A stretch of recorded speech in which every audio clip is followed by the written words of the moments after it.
What's up, Internet? You're tuning in episode 108 of the FlipScreen Games Podcast, a weekly video game podcast where two best buds from different nations come together to discuss the wide world of video games.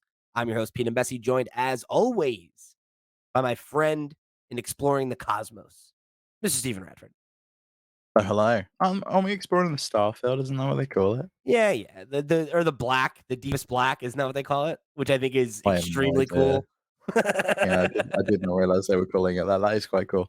Right, before we get into the show proper, because we've got a big story about more FTC court documents, which I love Kind of. digging through. Yeah. We're not talking about like the court. This is Yeah. one of the fun stories. Don't worry about it. Um, What do you got for me? have you at least got that menu yet? Like, where are you at with Starfield? Because last time we spoke, you hadn't even got to the You point, can't. and What do I you had to. mean? What do you mean? How are you sidestepping this? You're killing me. I'm pulling the curtain back, Steve, because this is now I don't know how manyth week you've done this in a row. I put show notes together in an order. Okay, there's a I thumbnail. know, People but click I through. want to They hop wanted to down. hear about the Xbox stuff, and you're like, "Oh, wait, I know. We're supposed to do it an hour from now, but what's up with Starfield? You playing Starfield?" Yeah, I just need to know. Have you got that menu upstairs? Yes, I got the menu. Okay. We'll talk about it later. Yeah.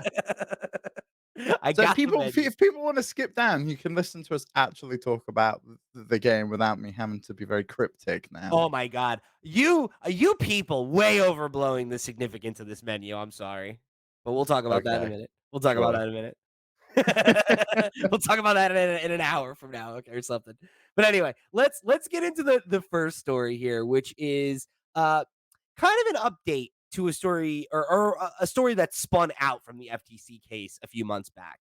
So this bit came out first from a report back in June, which was that uh, from some of the court documents released from Microsoft, they had estimated that the next generation of home consoles, right? So the successors to the PlayStation 5 and the Xbox Series S and X would be coming in 2028.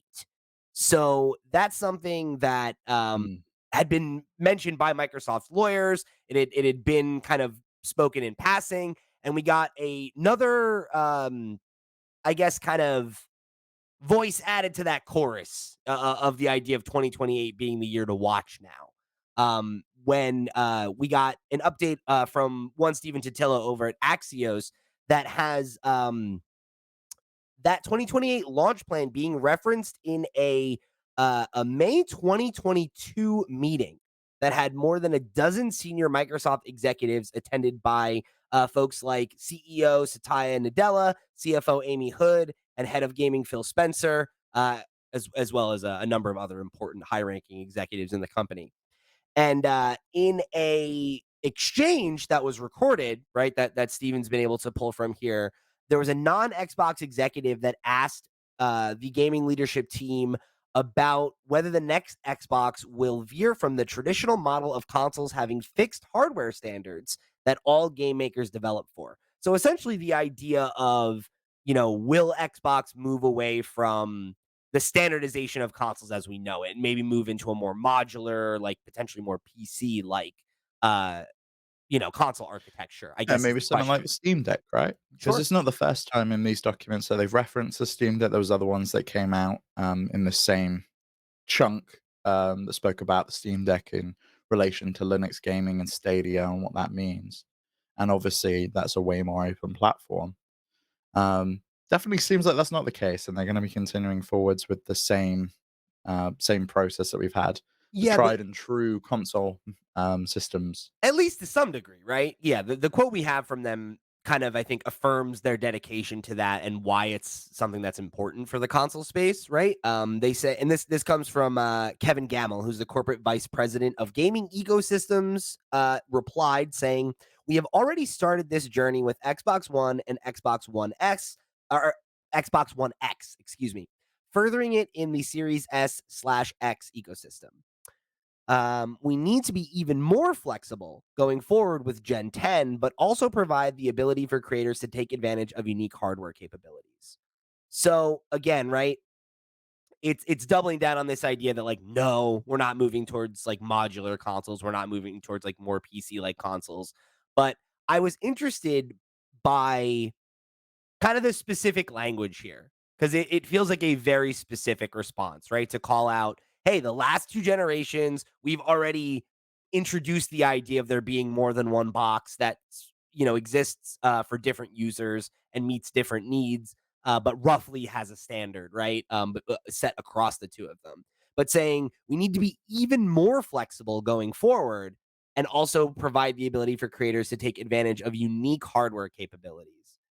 Mhm. That feels pointed to me in a way, like the idea that so are we talking about more SKUs that have less in common and not trying to do what we did with the Xbox Series S and X, where you essentially pitch them as being analogous devices, right? Where it's like, oh, they have the exact same library, they're basically the same power, but one's just, one's cheaper and it's 1080, 30, and not 4K 6. But aside from that, they're basically the same, and like that we've seen how that message, that marketing message, has come to bite them in the ass over the last year and change as developers have come out and talked about the challenges of developing for S. Baldur's Gate needed to get a special exception to push the game out. They almost lost out on Sony would have gotten an exclusive for one of the best games of the year just because of the existence of the Series S. So when I hear we need to double down here, right? We need to be more flexible going forward. We need to have more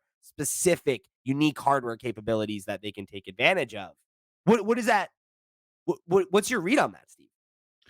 I think it's possible. It could also be referencing the question, right? So the question was a Windows-like flexible slash capabilities-like model. So I think there's multiple things that this could be referencing. Unique hardware capabilities. For example, I think about this generation. Think about some of the new unique capabilities like the SSD. That was a new thing we didn't have in this generation, previous generations.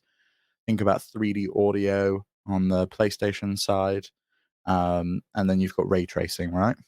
Not many games and not many developers are able to take advantage of most of those features. Certainly not ray tracing, right? We haven't really seen that in too many games, and I think probably on the Xbox side of things, Series S definitely plays a part in that, trying to get ray tracing to work while also outputting a decent resolution and maintaining a good frame rate. It's probably quite a tricky thing to do. This could also reference potentially a different model. I read this and I thought, well, wouldn't it be nice if we had a handheld that had unique hardware features with like a touch screen and I could take it away and it's Yeah, portable? that's interesting. And I think that would be a really nice thing to have. And I can imagine in 2028 we could probably have something as powerful as a Series S or a Series X in a handheld that we could take with us. I hear the reports that we're talking about with what the next Switch is going to have, and the fact they can run like Breath of the Wild at 4K 60 on a handheld. If that turns out to be true, imagine what you could do in 4 more years after that point. Well, especially when you and we're going to talk about this on Nintendo Noise this week, but like when you add in the idea that like that console is theoretically able to do that because of like AI upscaling and taking advantage of features like DSSL and or what is it? DL? What is it? DSS DLSS, deep DLSS. learning super sampling. I'll tell you what, I struggle with that every time because I'm like DSLR? Like which one is it? Like it's like I never get there. Sorry, one more time. What is it? DLSS, deep just DLS. say remember the full name and you'll seem really, like, Right. smart, deep learning super sampling. Deep learning super sampling. And I think when you start thinking about that technology being in its infancy, but like, if it's gonna come to roost the way that the reports seem to be pointing to, the idea that like that could be something we have in our hands a year from now that takes advantage of that technology effectively, yeah, it becomes less and less crazy to imagine like getting very, very powerful handheld machines like that. And I hadn't thought about that when I read the quote. But I think that's a interesting observation. The idea of like we need to be more flexible. That could be what we're talking about, right? Like being even more flexible means having even more hardware options, but not Yeah, because we know that necessarily they explored the streaming box, right? Maybe that's an right. option Yeah, I that they was gonna say like definitely do for Gen 10. maybe it's a stick, right? Maybe we get a stick, maybe we get a handheld device and you get some of these other things that can build out the library. And like the way that you guarantee parity is that like it's taking advantage of cloud streaming and things like that. Like as that technology gets better, like, maybe there are certain games that the handheld device can't run natively, but it can access the whole library through the cloud, things I don't know. You get into a weird speculative place with it, but I, that to me, even though I hadn't thought of it, that to me actually makes a lot more sense than the idea of them just being like more flexible by like introducing more models of Xbox, for example. Because like I have to imagine that they want to move away from the situation that they've created with the S. I Yeah. I don't think they're going to want to do that again.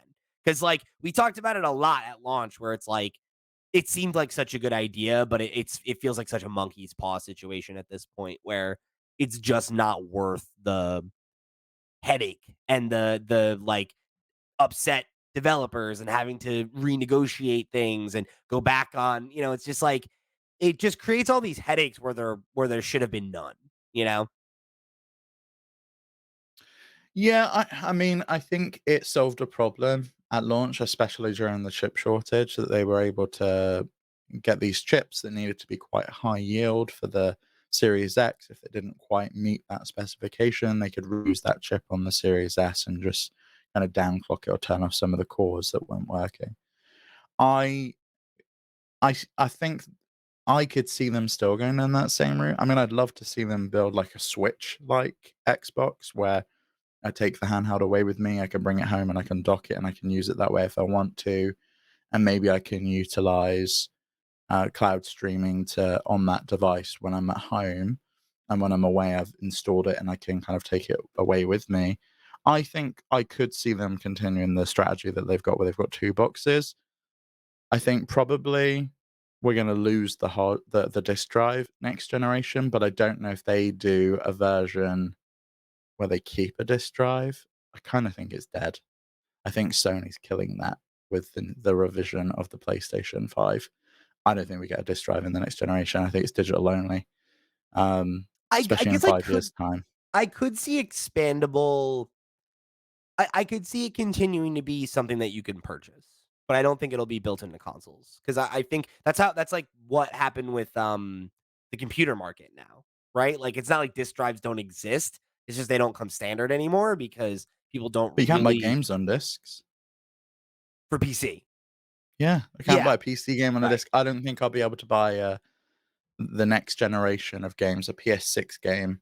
I don't think it's coming on a disc. I think they Mm, might stick around for backwards compatibility.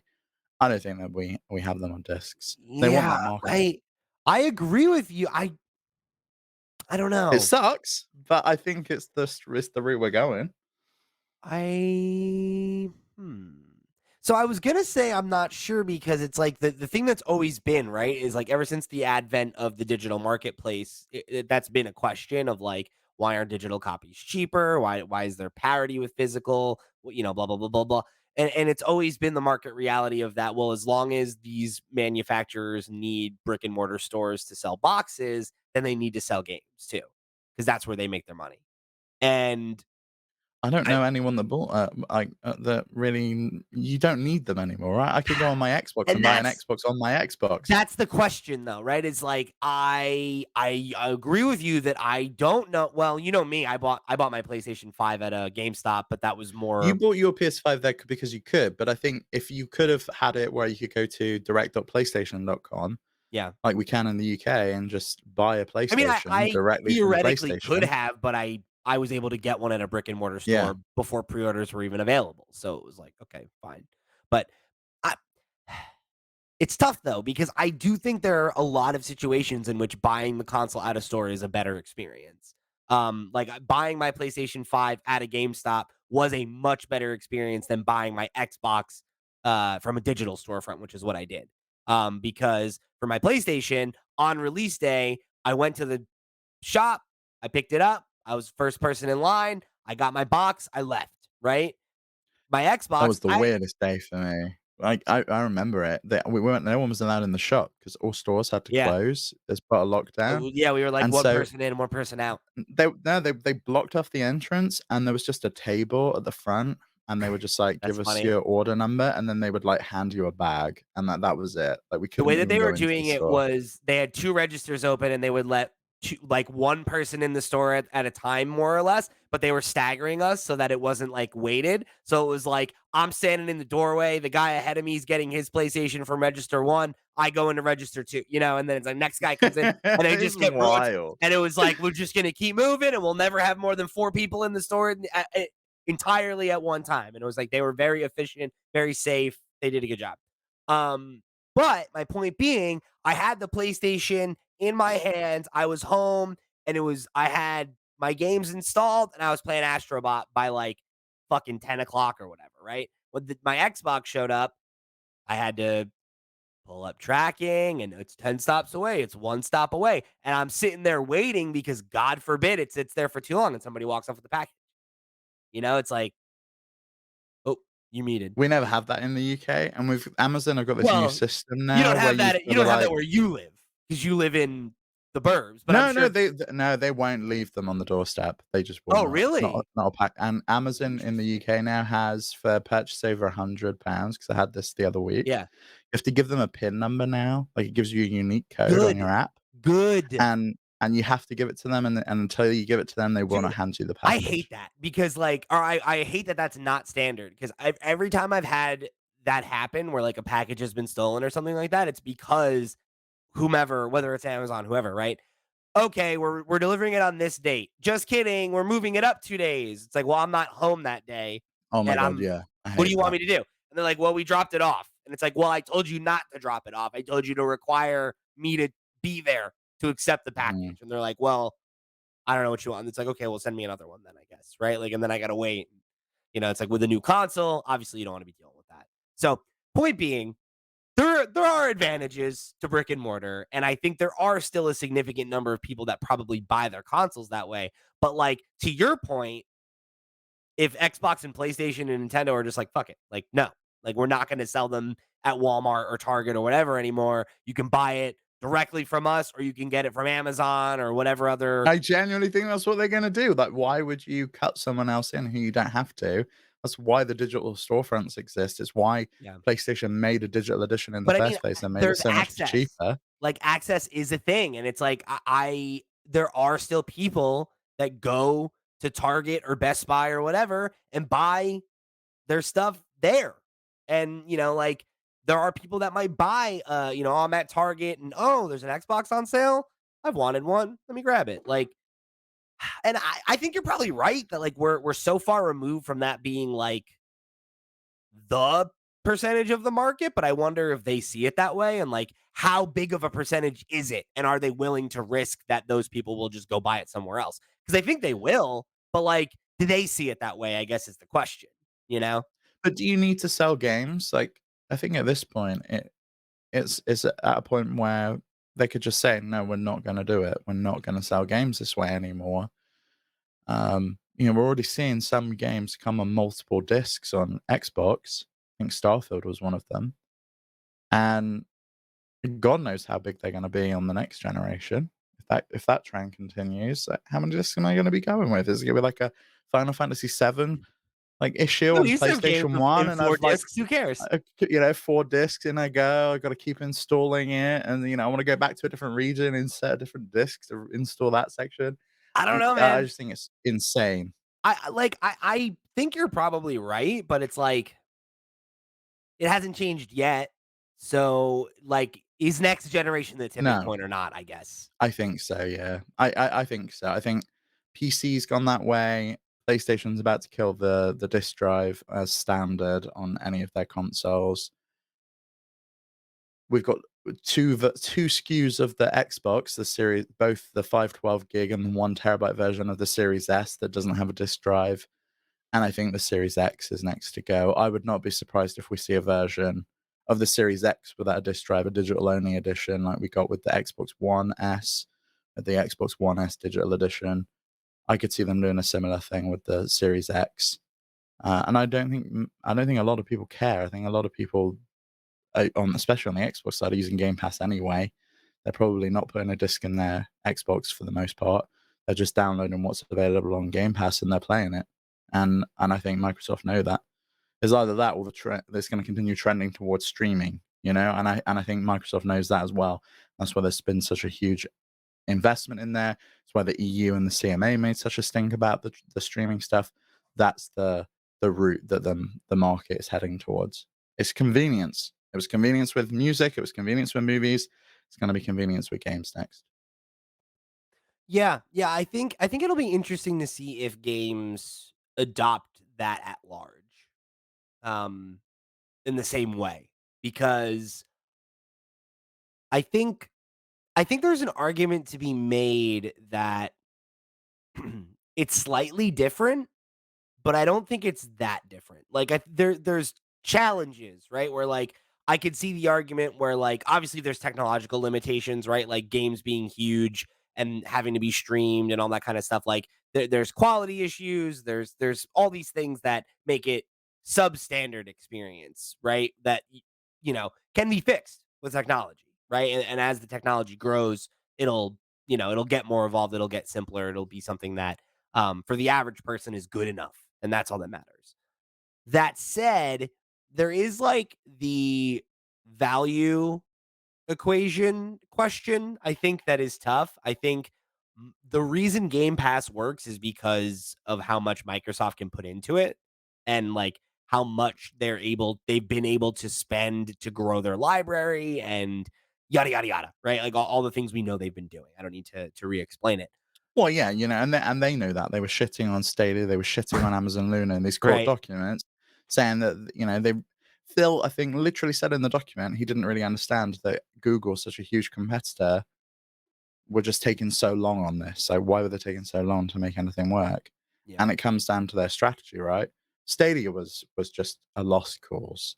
The strategy didn't work. People didn't want to buy games on an unproven platform, especially one owned by a company that kills products left, right, and center. Right. But it seemed to work really well, and the people that did use it were really loyal to the service and had a good experience when it did work for them. There was that one person who spent hundreds and hundreds of hours in, like, Red Dead Redemption, right? Yeah. And had to have Yeah. it transferred over. So it's like I think when you start thinking about it like that, it's like, is streaming always the best? Because I think when you look at like these other mediums, right? Like by and large, I think the reason that streaming became ubiquitous is because it was a better value, right? Where it's like, you know, with music, right? Like, having I spend X amount and I have access to any song I can think of that I would want to listen to, uh, becomes an easy equation rather than I'll buy one album per month for the same amount and then I'm building a library so that I have but like you're paying for access and choice and discovery and convenience and it's all of those things.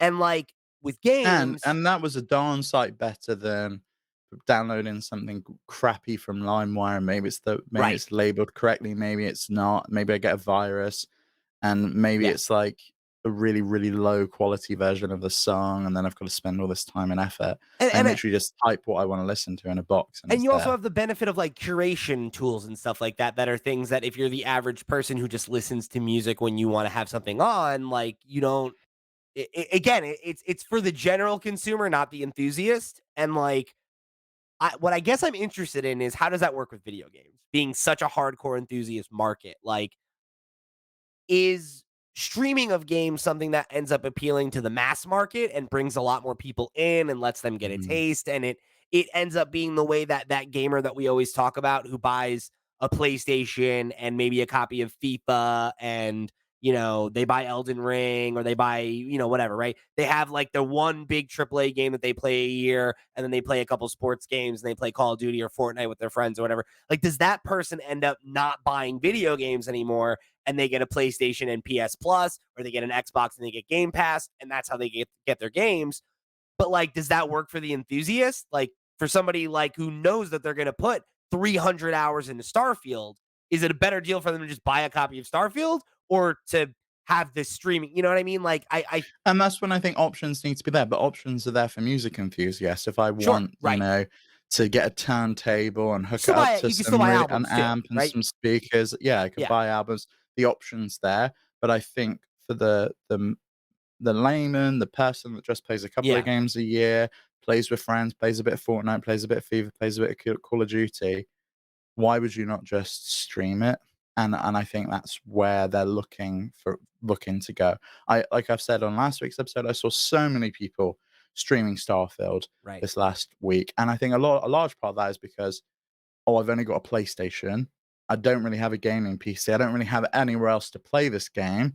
Streaming becomes an option because I can pay 10.99 and I gain access to be able to stream this directly to whatever I want to play it on. I can play it on my Steam Deck, or I can play it on my laptop, and I can stream it down, and I can play it that way. And it seemed to be giving most people a really good experience. It just needs to get better and better and better, and it will over the course of this generation and into the next generation. And we've got Sony competing with Xbox now with their new streaming platform that they've spoken about, and the new SSD technology that they developed for the data centers. So hopefully that gives Microsoft a run for their money as well, because Stadia certainly didn't. Amazon Luna certainly isn't. GeForce Now maybe is, but it's a very different service, and I really think you have to be an enthusiast to be interested in NVIDIA GeForce Now, whereas I know the Xbox logo, I know the PlayStation logo, I download the app and I can start playing games. Agreed. So we'll talk more about that in 2028. So look forward to it.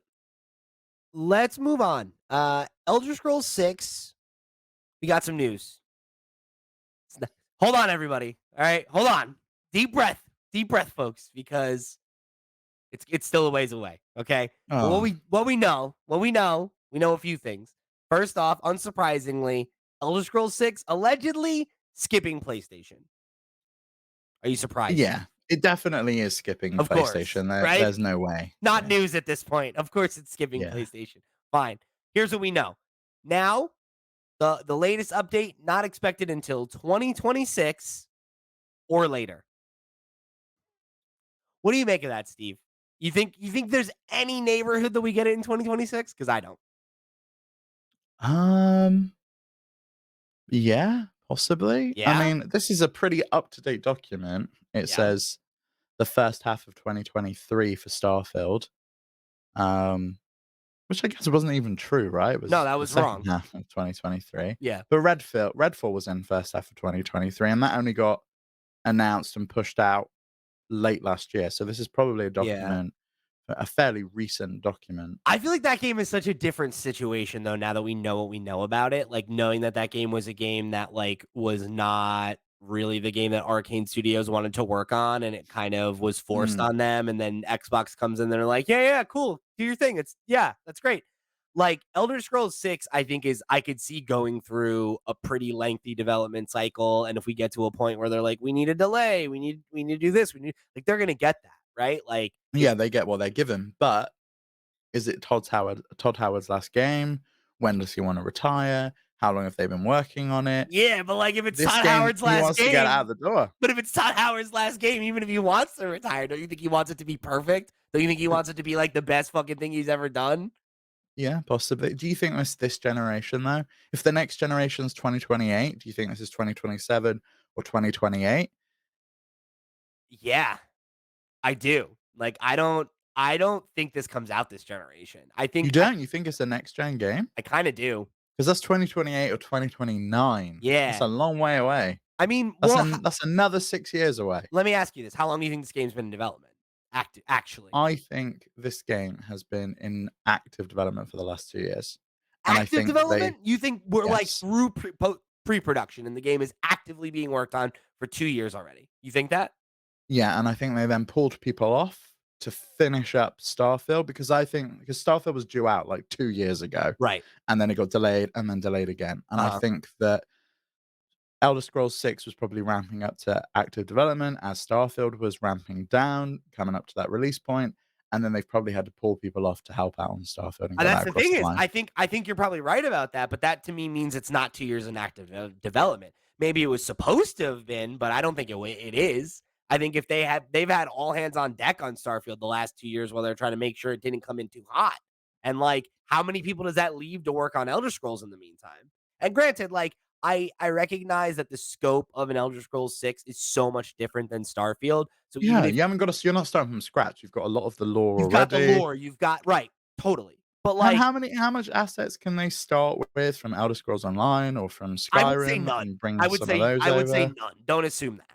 I don't think that they're taking assets from No, a but the 12-year-old game and bringing them you've over. got the new creation engine that Yeah. they've just done for Starfield. They don't need to really do any Don't get work me on wrong. that. They're Yeah, presumably they're gonna be just taking that and starting with that. there's literally some groundwork done.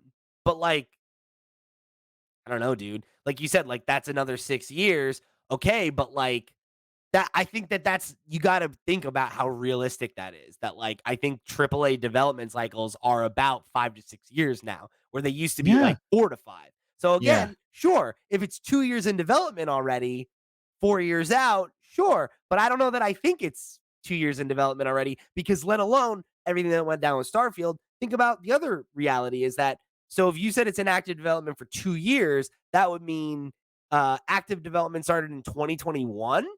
We know for a fact that game development was significantly impacted from yeah. You 2020 know, into Todd 2021.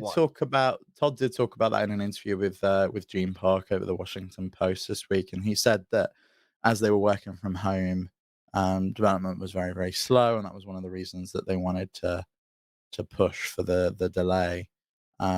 He said he was confident that it was going to hit that 2022 release date, but that they were off by a percentage. But a percentage at this scope, and that would be quite a long time. That Which was turned out to Todd's be words. a year, right? Yes, And, like, no I shade, no shade. I don't say any of this to, like, bust their chops or, like, say that they're slow or anything like that. I'm those are saying game extenuating development is circumstances, though. hard and it It's takes a not going to long happen time. again, right? It's not going to happen again. We're not going to Bite have your a bite your tongue. situation. Bite your tongue. You No, no, no. better I mean, we're not gonna have a Steve, situation where Steve, we've Steve, got to ramp up to working from home again, and we've Steve. never done it I before, need you and to we've got knock no on wood right strategies in now. place. I need you to knock on wood. I'm knocking. I'm not on about the situation when we have to work from home again. I'm on about the situation where we've never done it before, and we've got to put processes in place for it. Those Yeah. processes are already in place. People already work from home, especially at Ubisoft Montreal, who just demanded everyone to come into office from home for the first time in Yeah, they're like, 3 "Do it in, years, like, and 2 weeks. That's cool, right? Even though you moved?" yeah. Yeah, he's like, "You live on the other side of the country now? Or That's how maybe in you a different country?" that's how you Cool. quiet fire people. That's what they're trying to It's do. illegal in the UK.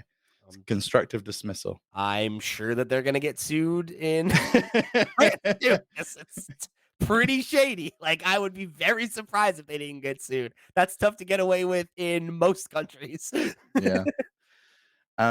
So I think that's the extenuating circumstance that they potentially won't have to go through again for Elder Scrolls 6, and I do think some groundwork's been laid for Elder Scrolls 6. I think They're probably some working on groundwork it has been now. laid. I'm not confident it's 2 years worth of work.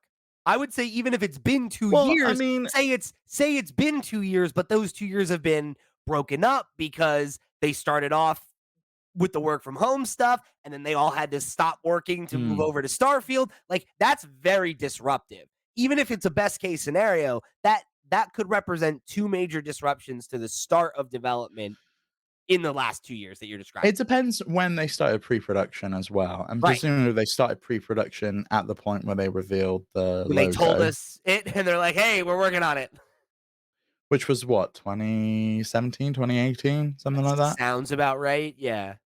So that's 5 years now. I could see 3 years of pre-production, 2 years of trying to start production, The but maybe idea of it 2 to 3 failing. years of pre-production, I think, is pretty standard from what I understand. So I could see I think they want this game to come out this generation, and I think Microsoft's gonna push for that. I don't think they want this to be a next gen title. I think they want it I think this you're right, but generation. I don't think it's gonna play out I that could way. see it being one of the games that's, like, very edge of the generation. We're in 2028. We're talking about the new consoles coming out in November, and we're getting Elder Scrolls 6 in June. I could see it being a game like Elden Ring or something like that, where it's like it comes out and it's a game that everybody plays on next gen consoles, but technically it's a last gen Oh, like game. Cyberpunk. Yeah, yeah, that's another great example of like, oh yeah, like not actually next gen, but it sure close enough. Maybe. Maybe it's wishful thinking because I really want Elder Scrolls 6, Yeah, I think and it is, dude. I think you're just hungry yeah. for it, which makes sense, right? We're all high on Starfield right now, and it's like, damn, all right, like what's up? What's next? What's up? What's up, Todd? I But don't like, know though, 5 years from now seems to feel right to me. I don't I would not bet on it. I would not bet on it. Okay, yeah. How I long do we know how long it took to make Skyrim? no, we have no idea. My guess would be 10 years, including pre-production, I'm trying to but find I have no clue. I don't think it took 6 years to make Skyrim. it took 6 years to make Wait, hold Skyrim. on, this is bullshit. I don't know. This is not an Oh, official Sky source. so Oblivion came out in 2005, Skyrim came out in what, 2011? So that's 6 years.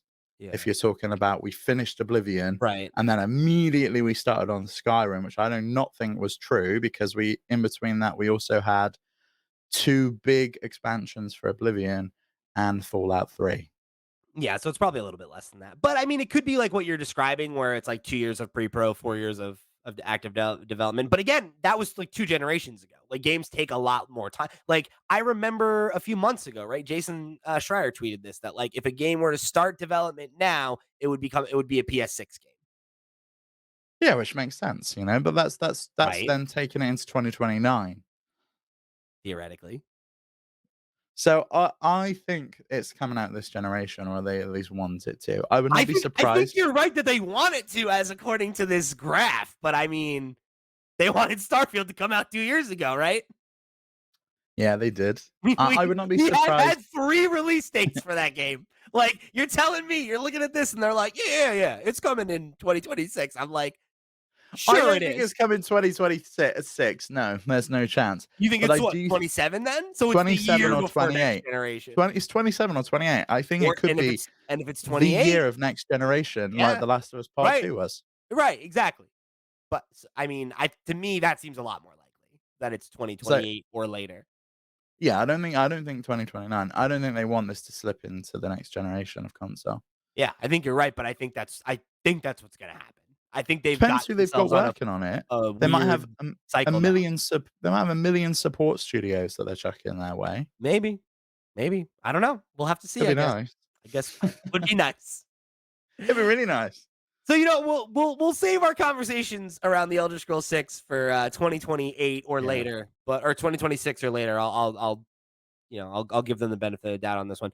But I do wanna keep our conversation about Starfield rolling, the game that's out right now, that's current, even though I know you're already all the way through your second playthrough almost. But, we're gonna talk about that in just a second here. But let me remind you that this episode of the FlipScreen Games podcast is brought to you by our Patreon producers for the month of September. They are, of course, Arnold J. Rimmer, Christopher Valenz, Earth Visitor, Gabriel Hasselmeyer, aka Asobi, Snackago, Ty the Dude, and Wakahula. Thank you all so much for your support over on patreon.com/flipscreengames. You all the reals to the real, and we greatly appreciate your support of this and all of our sister shows. If you want to go and show your support just like they did, if you want to go above and beyond with that support just like they did, you can head over to flipscreen.games. That's our website where you can find links to all the places we are all over the web and all the places that you can interact with us. You can come join our Discord, keep the conversation rolling between episodes. You could write into the show for our question block segment, or you could go check out, one of our sisters. I think I said that one already. I'm going to level with you guys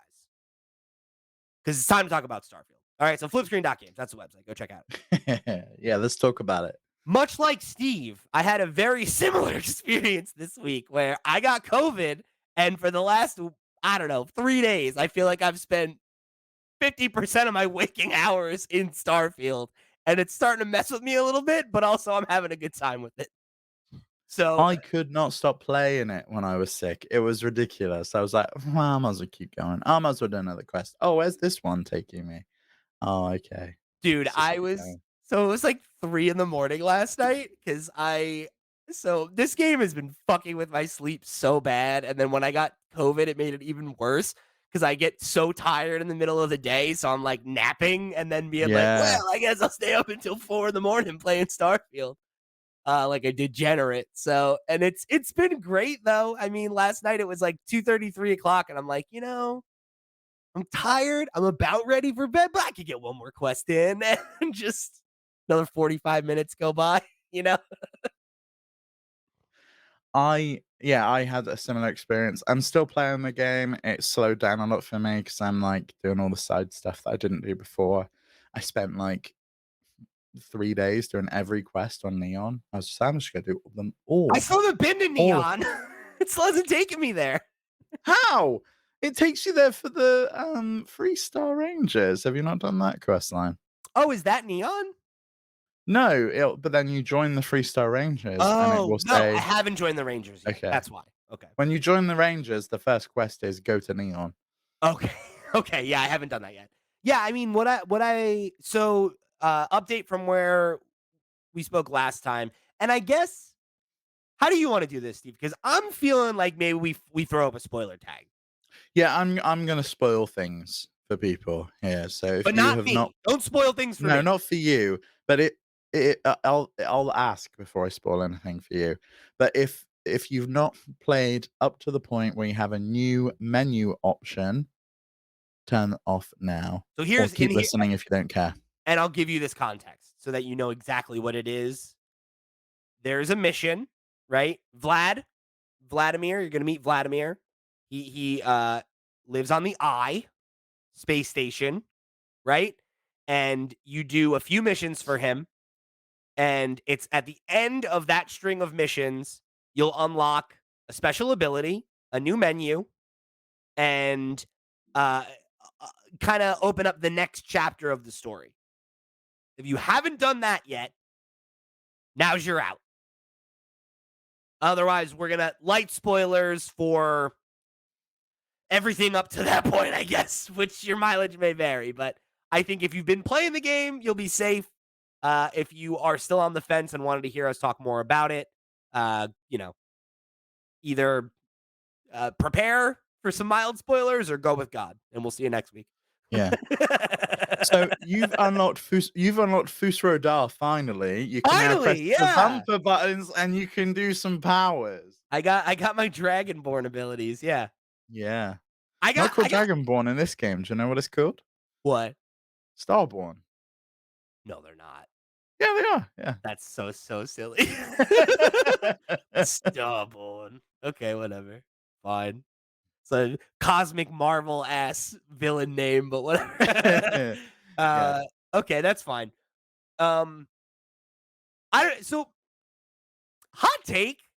Like when I had the reveal, I was like, "Whoa, that feels like a pretty big deal." And then I like tried to use the power, and I was like, "This power Mm. sucks."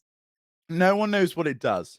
Do you It know what does. it does? What does it do? It does nothing, right? You fire it at enemies and it will float them up in the air so they can't do anything, and then you can shoot them. And it's fucking great. And it's Okay. my favorite one of my Okay. favorite powers in the game. All right. So here's my thing. Now that I know what it does, that's actually pretty cool. Very The game Mass doesn't Effect. show you that. You go to the fucking lodge and they're like, show us the power, and you do it and nothing happens apart from some rocks show up, and you're Okay. like, what the fuck?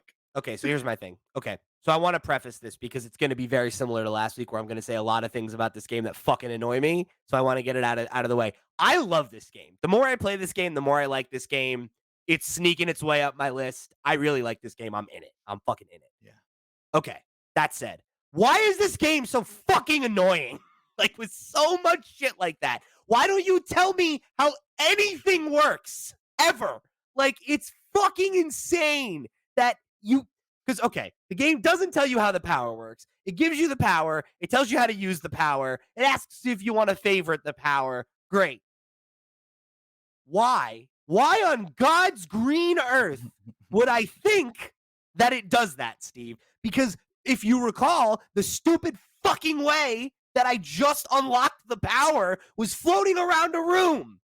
So my Yeah. thought Did you is enjoy that? How long did it take you floating hated around it. the room to Hated figure it. out what you had to do? Hated the shit out of it because it took me a minute to figure it out. And I literally said out loud, I was like, what the fuck am I even doing?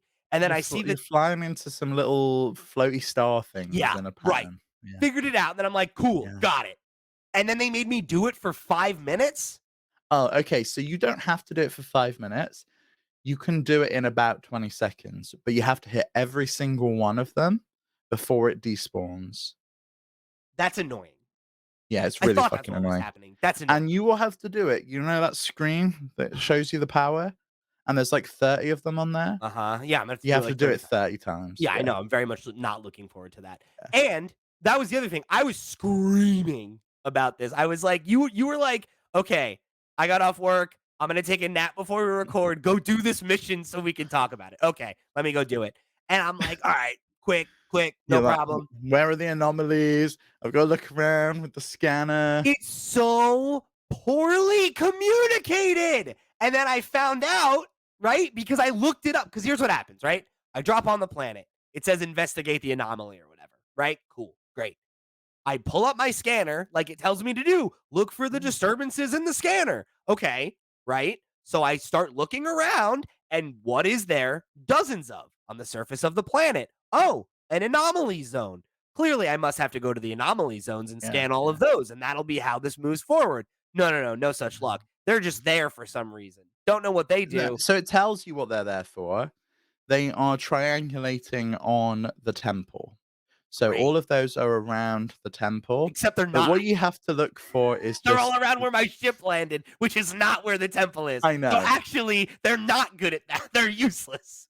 You just have to look at a glitch on the scanner, and it's Yeah. like So fuzzy. yeah, I know that now, Steve. You want to know how I learned that? Because I'm You sitting googled it. there, I've scanned every one of these fucking towers, and I'm like, what in the fuck is happening? Why, like, what do I have to do? So I Google it, and it's like, you need to start spinning around in a circle until you see the glitch. I'm like, oh, cool. I just, I'm sure that they told me that, and I didn't listen and whatever. And fun fact, I'm pretty sure they didn't actually explain that that's No, they how it do works. not explain that, but I did So have a "Oh!" moment when I noticed it, and it was quite yeah. cool. Well, you wanna know what happened to me, Steve? The fucking game glitched. So the it wasn't happening. It wasn't triggering. So I literally looked it up and I was like, "What do you fucking mean?" And I'm spinning, it's not doing anything. Close the game, reopen it.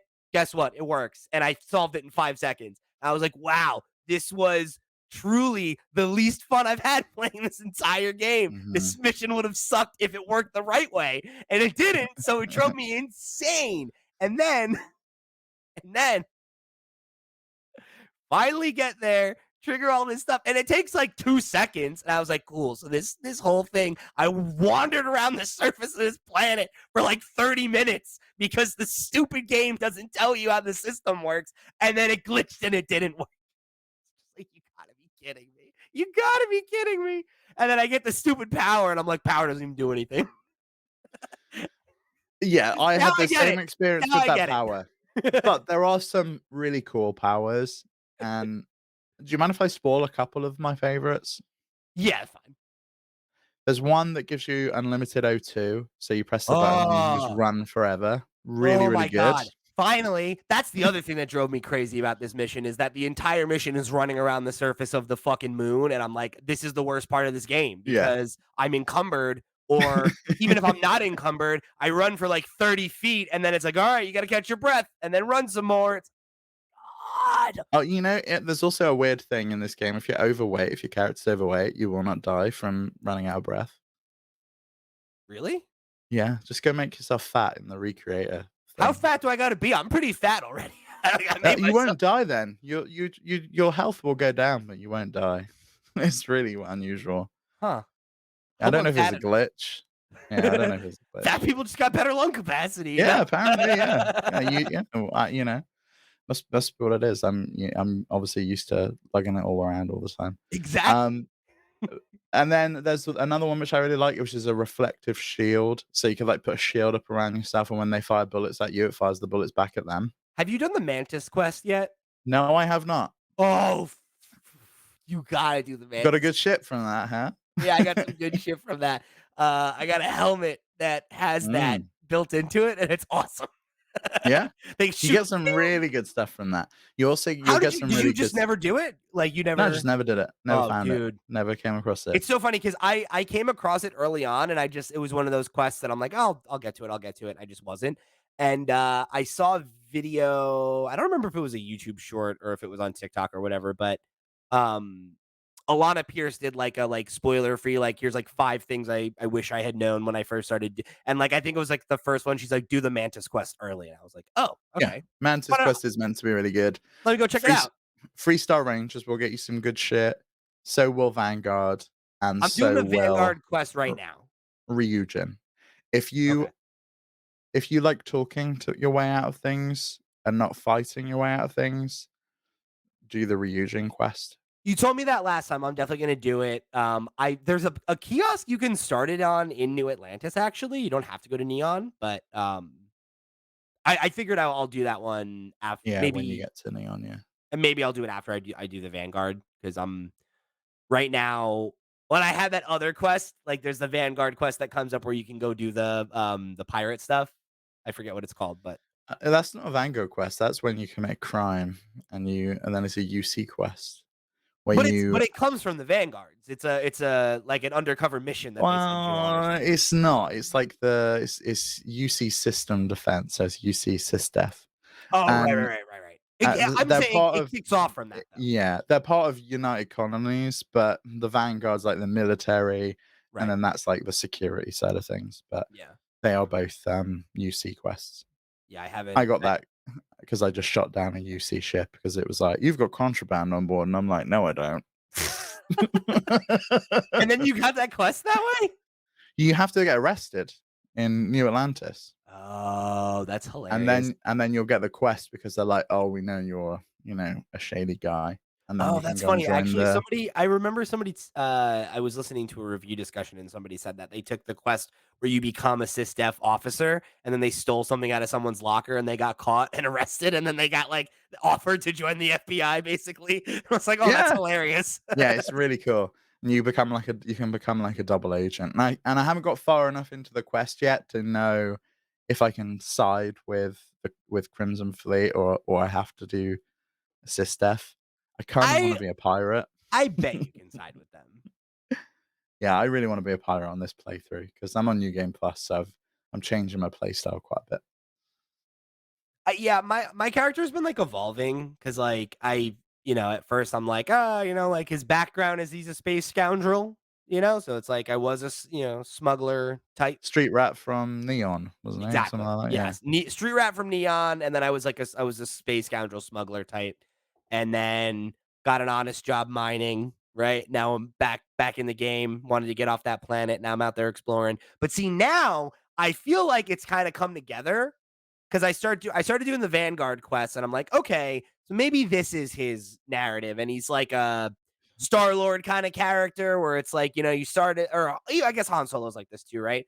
But then you kind of, he I'm working with the Navy, but I'm off on my own. I'm kind of doing my own thing, but Mhm. like, but then I do the Mantis quest and I discovered the Mantis stuff, and I'm like, oh, like this is my thing now. This is my guy. Like he becomes the Mantis, and I become a superhero. Like that's my guy now. Like that's gonna be my gig.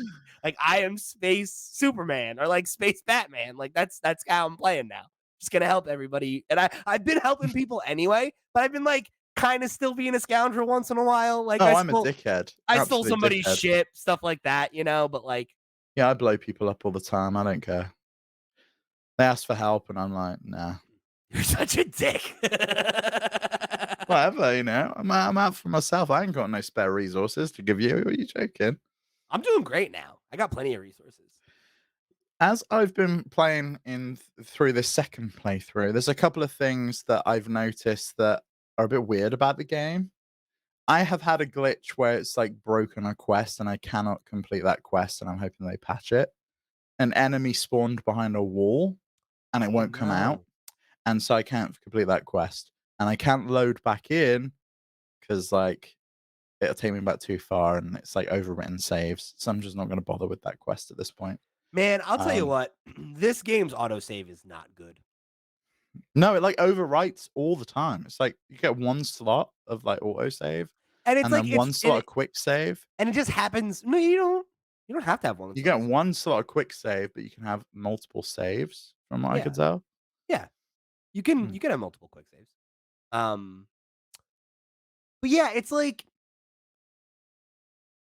it it's weird to me because it's like it'll do autosave like anytime like I'll press pause randomly after There's not. options for that. You can turn off pause, you can tell it to autosave at, like, Yeah. different intervals. It's really Yeah. weird the And times it autosaves. it's just weird to me that it's, like, on all these weird, like, timers and, like, if-then statements triggering rather than just being like, "You did a thing." You've reached a point in the quest, something's about to Yeah. spawn. Something Why happened. don't we, like, autosave this? Yeah. 'Cause, like, I had that happen just recently where, like, I said I'm doing the Vanguard quest, and there's this part where you have to go, into, like, a diplomat's building, right? And you know what I'm talking about. Mhm. And you hit this point where it's like, okay, like, you have to basically go through this, like, little maze kinda thing. And I did all that, and I'm at the completion of the quest, and I'm like, "Great, I just gotta get this item from him, and I'm straight." And I, like, found a chest, and you know how, like, this game has really weird rules about stealing where certain items are stealing and certain items you can just take and it's no problem? Ray found the weirdest thing relating to this. Okay. He had one and it was a take item, it was a pickup item, something random. But he told me he dragged the items. Like if you hold A, you can Yeah, you move can move it. things. And they all started shooting at him because they Yeah, thought he was like stealing. you I'm like, touched it. why? This is a take item, but I can't move it around. Like, what the No, fuck? you can't do that. Yeah, so I opened a chest in this diplomat's room, and there's like 4,000 credits in it and like a Oh, take then. gun, and I Yeah. took all that shit. That was totally fine for me to take. Then as I'm like hovering over to go to him and grab the thing, I like pressed A too soon and I grabbed something that was just on the shelf and it was like, "Oh, he saw you stealing," and he pulls a gun on me and I was like, this escalated so quickly. My bad. Let me just reload. I don't want Yeah, to fuck why the is whole it quest not up. just like, "Oh, what are you doing?" You know how in Baldur's Gate 3, it's like, "Such and such didn't like that. People are watching you," and like, Yeah. yeah, why can't they just Why say, can't I be "Hey, I like, don't "Oh, think you." my bad." Yeah, I should be like, "I don't think you should be taking that." Like, how about you put that down, sticky fingers? So annoying. So then I had to reload and it sent me back like 20 minutes. I was like, okay, One of great. one of the other issues I have with the Quest relates to a New Game Plus thing that I won't talk Oh, about. wait, I'm sorry. Can I complain about one more thing before you get on this? Because it relates to this quest. Okay, yeah. So after I complete the quest, I want to then get out of this fucking building. That's a maze. It's literally a maze, right? Usually Bethesda have, like, doors at the end that you could quickly go through. Just And fast travel out, like, that's one thing I've realized in this game, you yeah, can fast travel out of buildings, which is and that's new. exactly the thing. But it's one of my fucking problems with this game is the game, at least early on, I felt as though it had trained me that if I want to go back to my ship, what I should do is open the survey menu and then highlight it on the screen and fast Oh, travel, yeah. or press RB and open the local map and fast Press Y. travel. Yeah, but guess what? You can't do that when you're No. inside a building. It, I it just for whatever reason it grays out that menu. But if I go and I go to the pause menu and I hover over the mission that I'm on and I press press X. X, then it'll Yeah. just take me. That's Why? that's the one shortcut I do for Why? everything. It's Why like, are press there X, two done. ways to fast travel and one of them doesn't work sometimes? Even though I can still do it. Like it doesn't like I can effectively get to the exact same place on the map. But it's like, no, no, no, the way that way doesn't work. Why? Well, because you're inside a building. I know, What? it's really weird. And, Why? they did say this week they had, like, the first patch and put out a bit of a roadmap of what they're doing, and one of the things on the list is local maps, like city maps, so you will be Thank able to fast travel and do fucking things. God. That's on the list. It's HDR hellish. It's menu, hellish FOV to not have slider, one. You got to just yeah. wander around. And so they're adding all that stuff in. They are fixing gripes. They're listening to people, which is good to know. The other so yeah, one of the issues I have is with the new game plus thing. So I won't talk about that because it sounds like you haven't reached the point where you would know what I was talking about. The other thing is the economy in this game is just fundamentally broken. You will never run out of money. There will never be a point where you talk to someone and they need 1,000 credits from you in order to give you information or for a bribe, or they want 3 grand from you for something. You'll never not have the money. You will always have the credits. I never once ran out of money on this game. And I think a large part of that is down to the fact that once I got a good ship from a quest, I never bothered doing anything to it. I never bothered making my own ship, and maybe that's partly on me, but you will Yeah, always be rich. I don't agree with that. I only just hit a point where I'm starting to have as much money as I want. And I think it's because I started doing major like faction quests and stuff like that, which I mean, maybe that's like in the same way that maybe it's on me for not doing those things sooner. And that's why I didn't have money, or maybe I'm, whatever, right? But like I was upgrading my shit before and like things like that. It's like I felt like I was always spending money as soon as I could get it. And like not that I was like constantly broke, but like I didn't have money to like just buy a new ship because I wanted a nicer ship, or like to, throw money towards like a bribe or something like that in any given scenario. I'm just at the point now where I'm like, "Oh, okay, like I think I have a cushion now where I have enough money that like." Yeah, like I got maybe like 10 hours into New Game Plus and I already had like 200 grand. It was like Yeah, ridiculous. in New Game Plus I could see that. No, Um that's only because I was doing like the Ryujin quest, which I guess is a major faction again. right. And maybe that's part of the problem, you know? I don't know. I always felt like credits never really mattered. Whereas in Elder Scrolls and Fallout, I was always looking for gold or bottle caps, and I was always, like, needing money at the beginning, and then it only got to a certain point where it tipped over. I never felt that in this, and maybe that's because I went straight in and I joined the Vanguard and I did that quest line, and I did the 3-star Yeah. Rangers and I did that quest Maybe line. that's why, because like, I was doing a lot more side quests early on than you were, and, like, I feel like I was getting a lot of, like, "Here's 2 grand, here's 3 grand," and I'm like, "Okay, great." Like, I'll do 30 more of these, and I'll have enough Yeah, for you'll do like a Vanguard quest and they're like, "Here's 20K," and you're like, Yeah. "Whoa, okay, thanks." Yeah. Yeah, and like, I just am doing that stuff now at, like, level 15. I think I'm at, like, actually level 19 now, maybe. Um, so yeah, like, fair point. Like, maybe that's the thing, but it's interesting because like originally I was like kind of the opposite. Where I'm like, oh, I feel like it's kind of broken in the wrong way because I'm like, God, like I hate the Maybe way that that. goes to show that it's balanced right then. If Yeah, you I felt it was guess broken right. one Like way and I felt it, it was broken the other way, and then depending maybe on how it you is just play. right. Yeah. Um, because like I found myself being really frustrated by the commerce system where it's like anytime you pick something up, it's like value. This is worth this much, but then you No, go it's and not. sell it, and Yeah, it's never worth that yeah. much, and it's based on like your affiliation with the faction or the That's how it's shopkeeper, worked in and all Bethesda games. but like that's fucking annoying. Yeah. Like just tell me what it's worth. Maximize your commerce skill. But it's worth as much as someone will pay for it. Like, they're basically telling you the Right. retail value of this is what it Yeah. costs, Yeah. but you're never gonna get that And for it. it's like, that's fine. I'm not inherently bothered by that because, like, I do think it's cool how it's like, oh, there's like the bookshop on the Freestar planet where you can sell books for a lot of money and they're worthless everywhere else, or you can go here and they're worth, and it's like I like that aspect of it.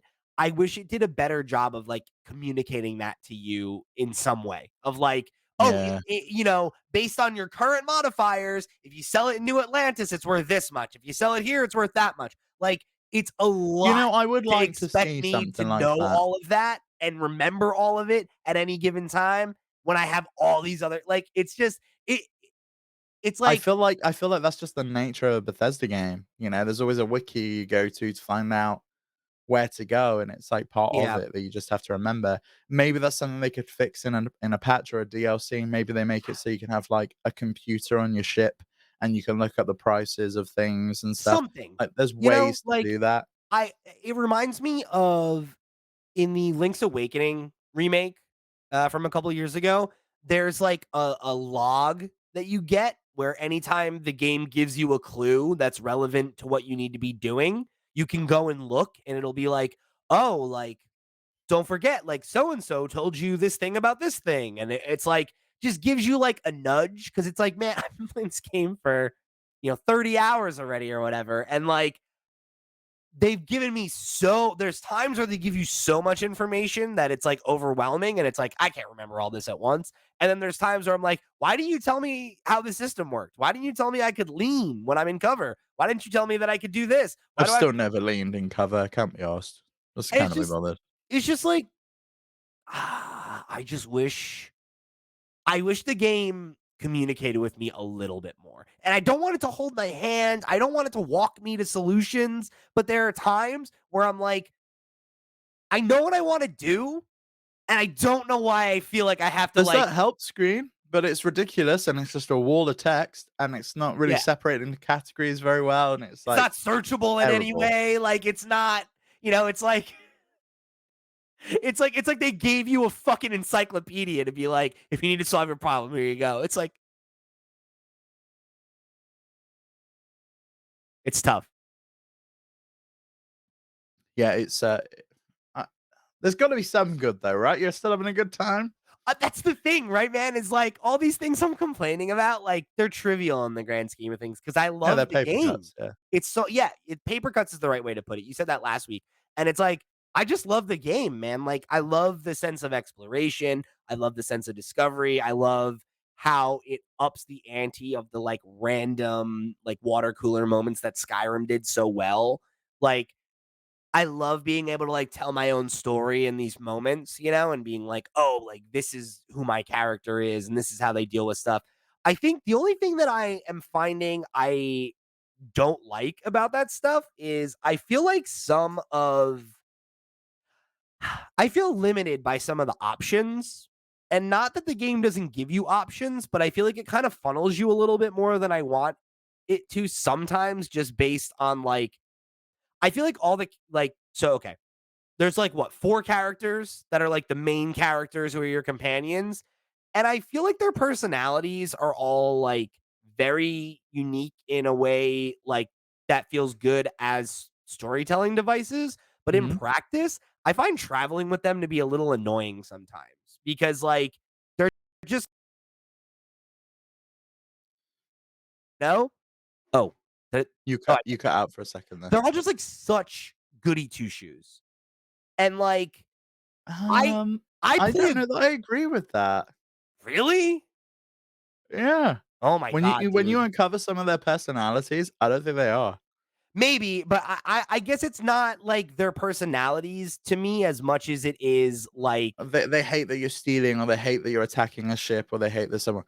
yeah, but like I even get that, that. like sometimes it's like sometimes it's in situations that I feel like just don't warrant the I reaction that they're I think they're offering. Like, maybe a bit more judgmental than they need to be. yeah, but like I think in a way that feels incongruent to me. Like the example that's in my mind is like Sarah is such a tight ass. No, And like I do not like her. I had the mission where you go and rescue Barrett from the pirates, and you can try to convince the pirate to let him go, but, like, I failed my persuasion attempt, so he's like, "Nope, like, I'm not letting him go unless you pay his ransom," and I was like, "Cool, then I'm gonna kill you." And they're both like, "No, like, oh, you know what? Why are you being so violent?" And it's like, are you kidding me? This man is holding you hostage and is like, let's ask him what happens if you stand up and try to leave without paying. He's gonna fucking shoot us, right? So why can't I shoot him? You know, like it's just like get off your fucking high horse a little bit, you know? It's not like I'm Yeah. out here trying to shoot civilians. This is a fucking kidnapper. And he's like, oh, he's pretty nice as far as pirates go. I don't give a fuck. Fuck him. He's a fucking pirate. He I shot him literally as well. ransomed you. Yeah. I shot him. I don't remember. I think I took Sam with me on that quest, and he was just like all for it. He's like, "Yeah, whatever. That's He's a cool. pirate." I But found he's a freestyle ranger. That's his job. yeah, He's a police officer. He's like all sure. for it. Well, he used to And be. and and like that's kind of how I guess that's like a difference in personality. And I do quite like that. I do think they're a bit different. You can also just not bother with any of them, Yeah, sure. and you can just hire people to take Yeah, with you. I don't like them as You much can though. hire people if you I've got don't like a any of them. I've got Andresia with me right now, and like she's like a little bit more like, all I right. didn't like her either. Yeah.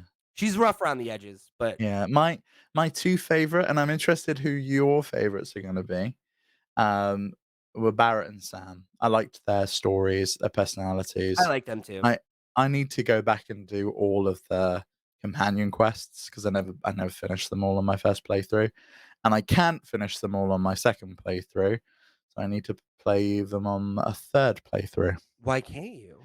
So when you go through New Game Plus, it asks if you want to do the main story again, and you can say yes or no. Oh, And I said no because I wasn't bothered. interesting. So I cannot have access to them as like companions to go on a quest with me. Really? You don't even join Constellation? And no, you just get asked, do you want to do it again or not? And you can say no. That's crazy. Interesting. Huh. So yeah, I like all of them but Sarah, really right now because I she's just like so like Even the old dude, have you gone anywhere with him? oh no, I haven't I'm not even talking about like the side guys. I don't really know any of them that well. No, he's like I think he goes with you on a quest I somewhere. I can't just remember got where you that go. quest where he's like, "Oh, like talk to me or Yeah. whatever," and I was like, "Okay, cool." But He's quite cool. He's like the money man, right? He's the one bankrolling Constellation. yeah, well, I it's remember his name. the first. I think it's like Warren or something like that. Walter. Walter.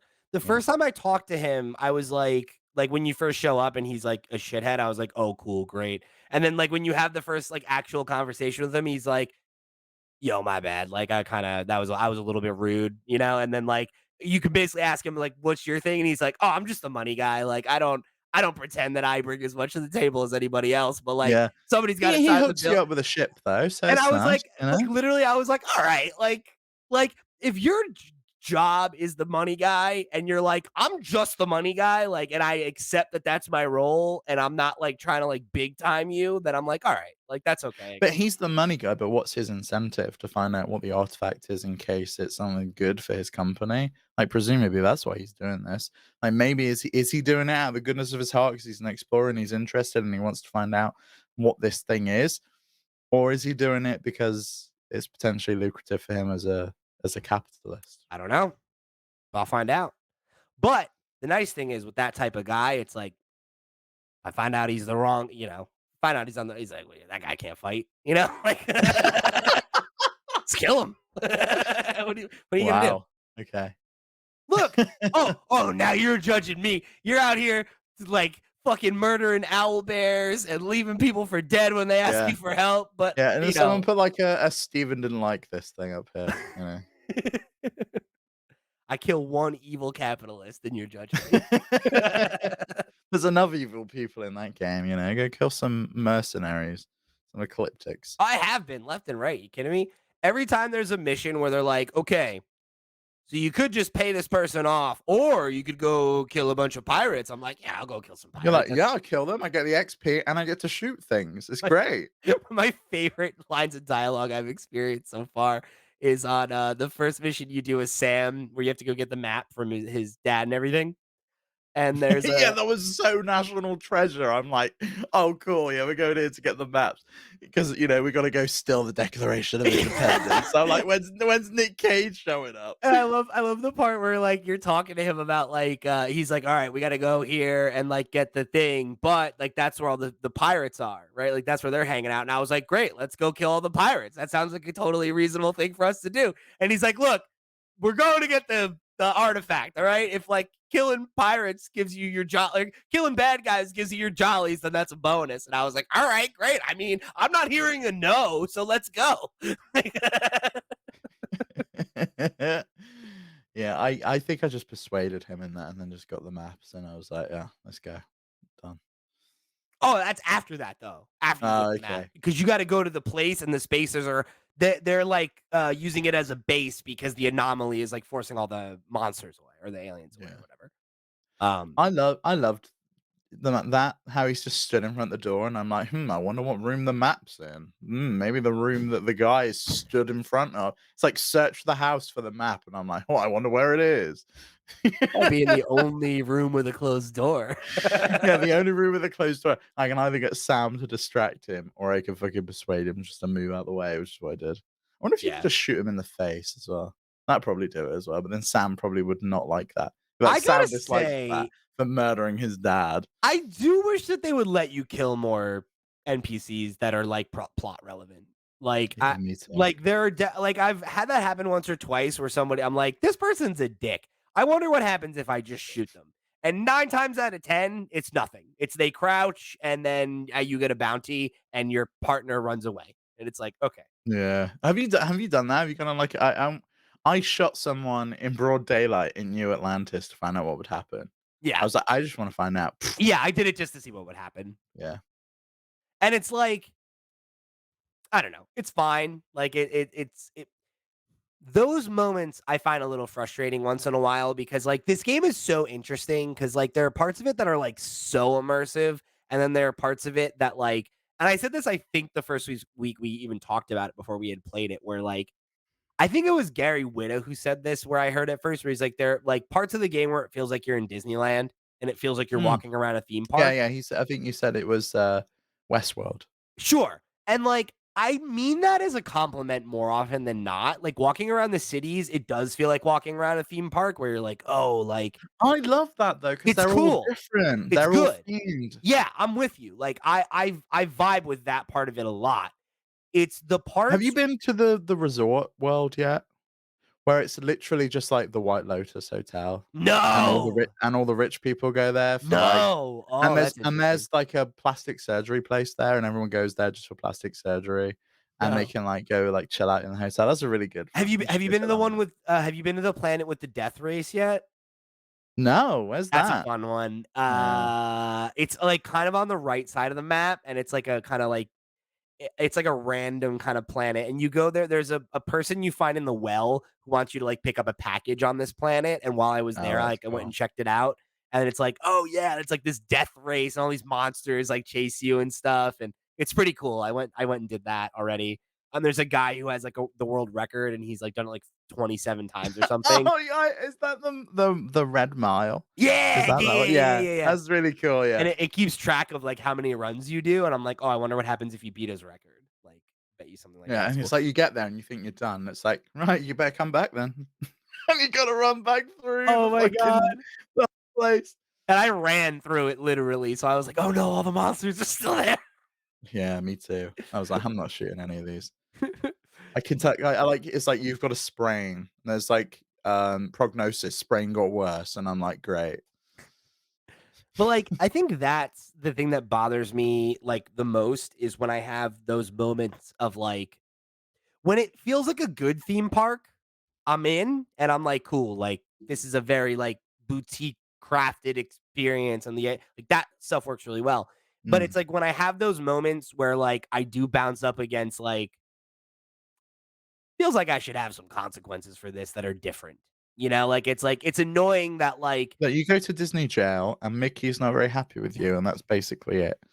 And you and pay it's your credits, and you've got shitloads of them because the ah, economy's broken. and it's like that just, like I find it annoying where it's like, okay, so, like, there's materially no consequences. Like, the world doesn't remember that I've done any of this stuff, but then also, like, your companions react kind of in a way that makes sense. It's like it's the not committing to it, like, it's like the idea that, like, oh, like, I could do this mission where I become the hero of New Atlantis, and then I could just shoot somebody in the middle of the street, and I'll get a bounty, but nobody will ever acknowledge the fact that I just murdered somebody, you know? And it's like, that It might be on SSNN. Who knows?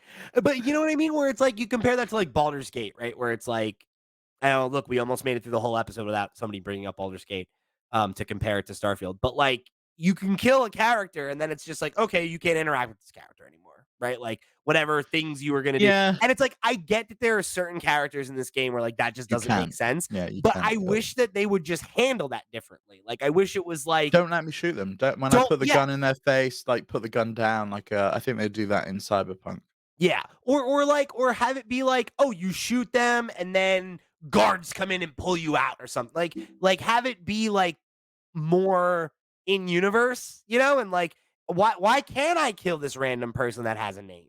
You know, like they're just these random civilians, and it's like, okay, because maybe they connect to a mission that I haven't unlocked that'll come up later or something. But it's like, unless it's like game breaking, let me fuck myself over. You know, like let me turn like wipe out options, you know, because I acted a certain way. Like I want like it sucks how deep it is, and then when you have those moments where it's like, "Okay, actually, stop, like, we're putting the restraints on you." It's like, "Oh, no, Mm. like, you were really like, I thought you were gonna let me do I anything." found they're very few and far between though, They and I are. think I'm They okay are. with that. Yeah. I had a really good time with the main story. I loved it. I think it's Bethesda's best story to date. I definitely agree with that. This is my favorite Bethesda game, I think. Like, this is the The story is so compelling, and when I got to the point you got to, I was like, "Oh shit, okay." there's some actual shit that's going down here. These artifacts actually mean something. Yeah. Where are they from? What are they doing here? Like, how am I getting powers? Where are these temples from? I like that there's, like, a finite number of them that I am aware of now too, where I'm like, "Okay, so it's not just I'm randomly collecting them indefinitely, like, there's, like, an end in sight." It's like, "That's cool." Hmm. Yeah. Yeah, no, this game's great. Like, I have problems with it, but it's like, I don't know, they don't really matter. No, and that's how I felt with it. It's just like every game's got problems. This maybe has a lot of small problems, some of which I think can be fixed and will be fixed.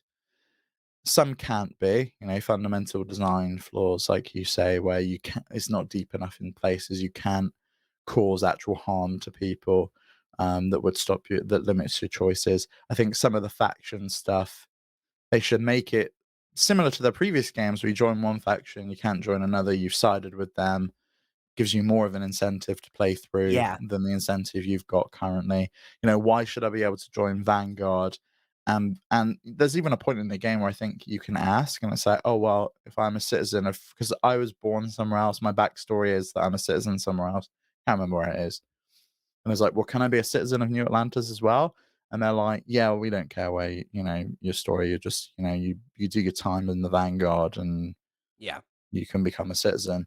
I think it would be cool if you had to like denounce your citizenship somewhere else, and maybe then they get pissy with you because you're a member of the Vanguard, and there was like a little bit more of a um reaction. I think there needs to be more reaction across the board. But Yeah, I think that's what I guess what I'm getting at is, like, it's so weird how much the world reacts to what you do 9 times out of 10, that when that 10th time happens and it doesn't react to you at all, you're like, "Oh, like, that feels weird," you know? mhm. But, it's a nitpick.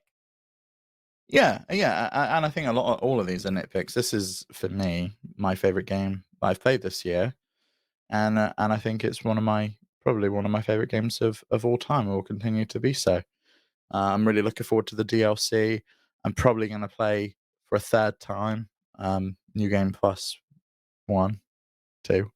I don't know. There's if in order to get everything and do everything and complete it, you have to play it like 11 times, and I'm not going to do that.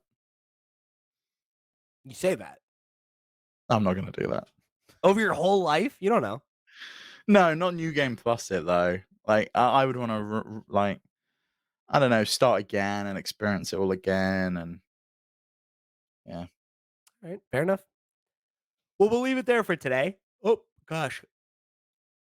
Oh, excuse me. All right, it's nap time, everybody. Thank you guys for Mm. joining us here in another episode of the Flip Screen Games podcast. If you want to write in for the question block, if you want to keep the conversation rolling over on Discord, if you want to go above and beyond and show your support over on patreon.com/flipscreengames, where you can get the show early and show your support. Guess what? You can do all that and much, much more by joining us over at flipscreen.games. That's our website where you can find all the places we are all over the web. However you choose to get involved, we thank you for tuning in for another episode of Flip Screen Games podcast. For the crew, I've been Pete. He's been Steve. We'll see you next week.